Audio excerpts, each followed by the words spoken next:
Hello and welcome back to Warcraft Daily for today, the 18th of January 2013. So we've got some pretty good stuff in today's news. There's just one or two things about that blog post they put on yesterday about Warlords, then some Siege of Orgrimmar tweets, and then finally we're going to round off the show with some very interesting tweets from Ian Huzzakosis, who is the lead encounter designer. Just some great stuff for Warlords and some nice insight in general.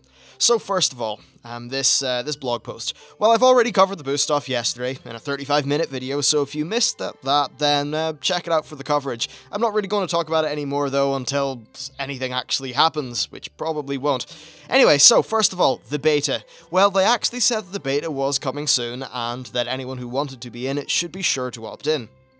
Now, I do need to just slip in a little shameless plug here. Basically, I don't know anyone at Blizzard, and I don't have any PR contact with them, so I won't really be able to get a key via those kind of, exclusive means. So if anyone does get a key and doesn't plan on using it, if you felt like donating it, then I would be extremely appreciative, and I will be doing weeks of exhaustive content. Basically, kind of like Total Biscuit style. Anyway, now that the shameless plug is over, about the beta itself, well, I think it'll be out within a month or two, personally, and I'd say it's more likely within the next month. In terms of what format the release could take, well, there are a few different options. So first of all, Hearthstone and Reaper of Souls both had a slightly different beta process to Mists of Pandaria. In Mists, if you have the annual pass, you could get in, that was fine. For the beta, but at least initially in Hearthstone and Warlords, what they did is they put in all these media people and, YouTube personalities and Twitch personalities and kind of the big famousy people. So unless you if you didn't know anyone at Blizzard or have a PR contact, the chances of you getting in were very slim, right? So that's how those two betas worked, and I don't even know if they've opened up the Reaper of Souls one that much. I have two Blizzard accounts and neither one has got a, got a beta key, which is fine. I'm not particularly fussed about Diablo 3 Reaper of Souls, though I'm actually kind of excited for it because I think it's making some really key changes. Anyway, that's beside the point. Now, for Hearthstone, I did actually get in the beta day one. The only reason that happened is because I answered a trivia question from WoWhead over Twitter, and I managed to be the first person to get the correct answer. So, yeah, that's the only way I got into the Hearthstone one. Not that even mattered, though, because the EU beta didn't open for like a month or something. Still, I'd say with World of Warcraft, there's a good chance they will just do this open, like the friends and family closed beta with no NDA that they send out to all the media people so they can get the hype going, and then they'll slowly start letting the rest of us in, which is fine. Though, I mean, personally, I have always just preferred the method of they just start putting out limited waves from day one with no preference being really to anyone other than just, say, the people who have PR contact. Because I totally do understand that, for those YouTube entities that have got, 200, 300, 500,000 subscribers and they want to do some content, then fair enough. They should be able to get in day one. But other than that, I'm just kind of cool with the luck of the draw system. It's funny, though, I'm usually, I guess, kind of happy with the luck of the draw because I just find maths to be, it's kind of like both fair and unfair, if you know what I mean. Anyway, whatever, we don't know what way this beta is going to come out. They haven't made an announcement, but they did say to prepare for further information, so, I don't know, get preparing, whatever that entails. So yeah, anyway, both the digital, deluxe, and standard version of the game are going to be available for pre-purchase soon. Once you pre-purchase, you will get any in-game mounts, pets, etc., and then you will also get the level 90 boost immediately available, instead of having to wait until Warlords comes out. So that means you'll get that 90, you'll be able to play around with it, then Warlords will come out, and that's kinda handy, I suppose. Anyway, they also said that more information is on the way for the physical Collector's Edition. Now, personally, I've always got the Collector's Edition because it's been like, what, £20, £30 more, which is not a crazy amount when you think of Collector's Editions. And honestly, it's actually of decent value to me because, first of all, game music is one of my favorite kind of genres, or at least, I don't know, places that music comes from. So I really like having that CD and it's cool. So that's nice. Then also the art book. If you're someone who's going, or at least wants to be going into the games industry like me, then having an art book and those things, they're actually really worthwhile to look at. And then, of course, mouse mats and all that other crap is kind of useful. Fun story, actually, in the Cataclysm one, it came with a pack of Warcraft trading card game cards, and I actually got the X-51 Nether Rocket, just that me, in my stupidity, went and used the code when I could have sold it on eBay for £150, so I kind of kicked myself after that, but at least I have another rocket. Anyway, the final thing to say about this is that there was actually a little bit of misinformation about the pre-order boost and all that. Some news entities like Polygon and I think it was The Escapist actually that I read. Now they did correct this, but at least initially they reported that the boost was a pre-order only bonus. No, if you pre-order, then you'll get the boost instantly, but the boost will come with copies of Warlords of Draenor itself. Now, previously they did ask people if they were interested in purchasing a cheaper version of Warlords of Draenor without the boost, but since there is no mention of it here, they could have just scrapped that idea. It's really hard to know. Anyway, the next part of today's news is Siege of Orgrimmar tweaks. Now, these are nerfs, but what's important is that they're actually very targeted nerfs. Overall, Ian Hozakostis said that they are happy enough with the difficulty curve in Siege of Orgrimmar, and while things do really ramp up in difficulty with the final wing, they're seeing pretty decent progression across all levels. Now, that he did say that there were some changes to be made. Basically, at some difficulty levels, group sizes and the jump of difficulty were kind of disproportionate. And because of that, they're nerfing a few little targeted things to smooth out this curve. This is going to happen in next week's reset, so they decided just to give people, I don't know, like a 5-day warning or whatever. So if you are making the final push for that coveted pre-nerf kill, this is your last week to do it. Anyway, so here are the changes. For Galakras, they have reduced the health of the Corcoran troops. I can't even English today. The Corcoran troops in 10-player, normal, and flex difficulty. This is basically because the smaller raids don't have as many tools, they don't have as many raid-wide cooldowns, and various things like that, which means that it's a little bit harder to deal with these mobs, and they're also going to be more heavily impacted than a 25-player group when people have to split off and go to the towers. Of course, the 25-player group can just send up like all the kind of duplicate classes, so that the group in the middle that are just on the ground don't really miss out on that many cooldowns, or just that sort of thing. I'm actually going to talk a little bit at the end of this just about the nature of these nerfs and the more just like the mathematical explanation. Anyway, so that's Galakras. Next, for Thok the Bloodthirsty, they are reducing the unavoidable Fearsome Roar and Shock Blast damage in 10-player Flex, Normal, and Heroic.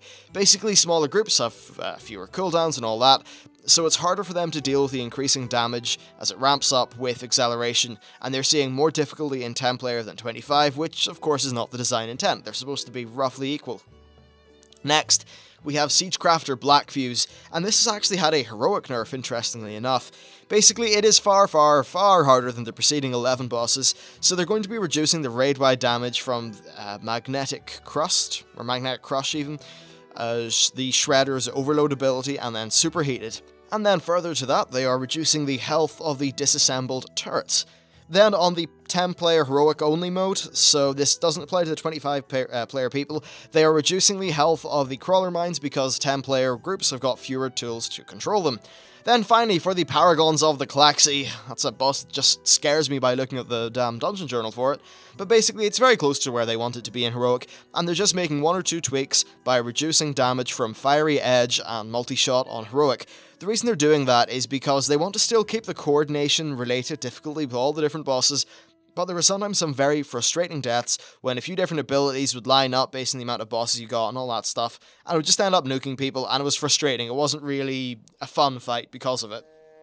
Now, before some people say, oh, blah blah blah nerfs, the way these are being done, right, is that, let's just say right now, the way that mobs, health, damage, etc., all that stuff scales up from 10 to 25 is completely, like, linear. So proportionately, there is just as much health on 10 as there is in 25. Now the problem is that because you have more players and a greater range of players in a 25 group, you're going to have more cooldowns, you're going to have more different like abilities and things, which allow you to deal with that health of your enemies easier. But then the thing is that on 10, proportionally it's going to have, say, the same amount of health as 25, but you're going to have less tools to deal with it, which does make the fight objectively a little bit harder. And indeed, some ad-heavy fights are a bit harder in 10-player mode, so hopefully what this signifies is that when Blizzard are moving forward with raid tiers, they're going to pay a little bit more attention to little things like this in 10 and 25. Well, more just with the different amounts of players. Obviously, in Warlords, we're not really going to have 10 or 25 anymore, it's just going to be, well, normal, heroic, and mythic. But I guess when they are working out how bosses scale from the 10 players up to the 25 with the flexible system, they will be taking things like this into account. Now, one thing that people are probably waiting for is the large nerf. You know the way they always do like a 20% nerf at the end of a tier, especially the end of a expansion tier like this one. Well, that's probably not going to happen for a while. Basically, they're happy with how Siege of Orgrimmar progression is going. They're going to just let people keep on kind of hacking at it, I suppose, and that's completely fine. I actually think that's absolutely the right way to go about things. There's no need for a large nerf at the minute. People are just enjoying their progression, and that's fine. In terms of when this large nerf will happen, well, I'd say it's very likely it will happen with the patch 6.0, so that would be the Warlords of Draenor systems patch that will probably come out a month or so before the main expansion. Anyway, so that's it. What do you think about these Siege of Orgrimmar tweaks? Overall, I think this is a very good way of tweaking these bosses. All of Ian Hazzikostas' reasoning is, well, not directly him, of course, his entire team as well, but all the reasoning just completely makes sense, so overall, I don't see any major problems here. I think a lot of people are just going to scream OMG nerf without really looking into the changes and actually thinking about them, so I think this is really okay. Anyway, next we have some tweets. These are from Watcher on Twitter, who is also Ian Hazzikostas. This is a very Ian Hazzikostas flavoured episode. Anyway, so they are basically... they previously were considering having levelling scenarios and then 5-mans being at the cap. But basically, Hazzikostas said that they went against this because level up dungeons are kind of like, in his head and the head of the team, very core to the World of Warcraft experience and the leveling up experience, and then also a lot of people do enjoy chain running them. So they don't want to take that gameplay away, and I absolutely think that makes complete sense, so all good. Anyway, next he said that Siege of Orgrimmar healing can often feel just a little bit dull. This is due to absorbs being a tiny bit too powerful, and then also there not really being enough constant unavoidable damage. He said that also the prevalence of smart heals didn't really help in this matter, and that these are all things that they're going to be improving on in the future. I think the team is... I just get this impression with Mists that the team really has been learning a lot as they've went through, and hopefully when we move into Warlords, that learning will really pay off. Anyway, he also said that there is a tad too much smart healing and ambient AoE, which means that often non-spike damage isn't really noticed, and I think this does make sense. I think back in the times in Wrath, I think, when I used to just heal a tiny bit, it was like mainly just like in heroics and that kind of thing. Not heroic dungeons, heroic dungeons, not raids. Basically, when there was this constant AoE damage, even if it wasn't too threatening or it wasn't a lot, I always felt like I had some pressure and I needed to keep people topped up, and that was definitely worthwhile gameplay, so I think that's really the idea that he's getting at.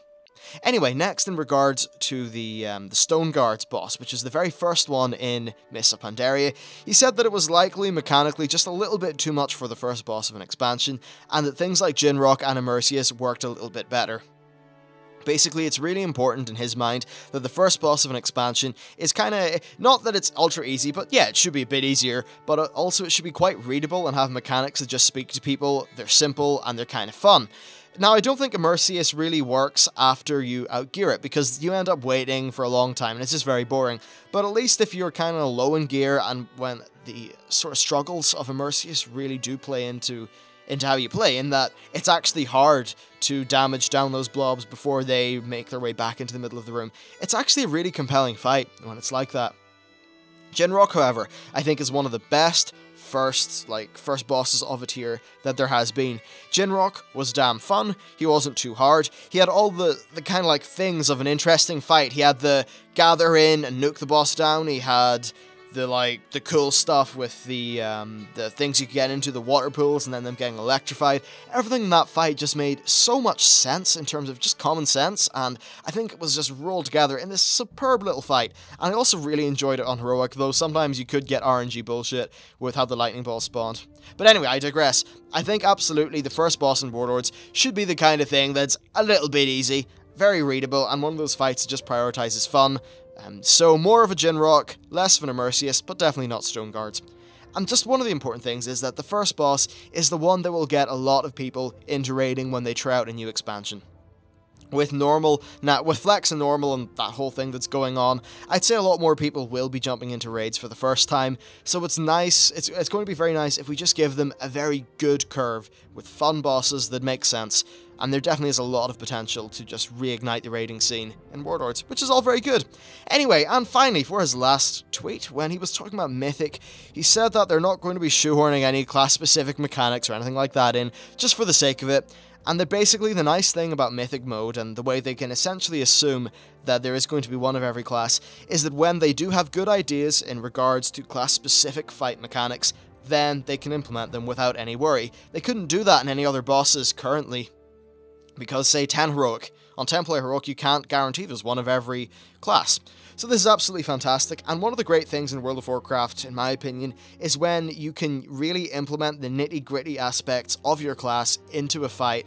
That's when it really does feel worthwhile and rewarding, and it's just very good for class differentiation, and it's a ton of fun. So overall, I think Mythic mode is really fantastic. It's going to be a little bit of a problem getting the 10s and the 25s all realigned, but ultimately I think it will make higher quality raid content for those people who are willing to make the effort to actually kind of conform to the Mythic 20-player size.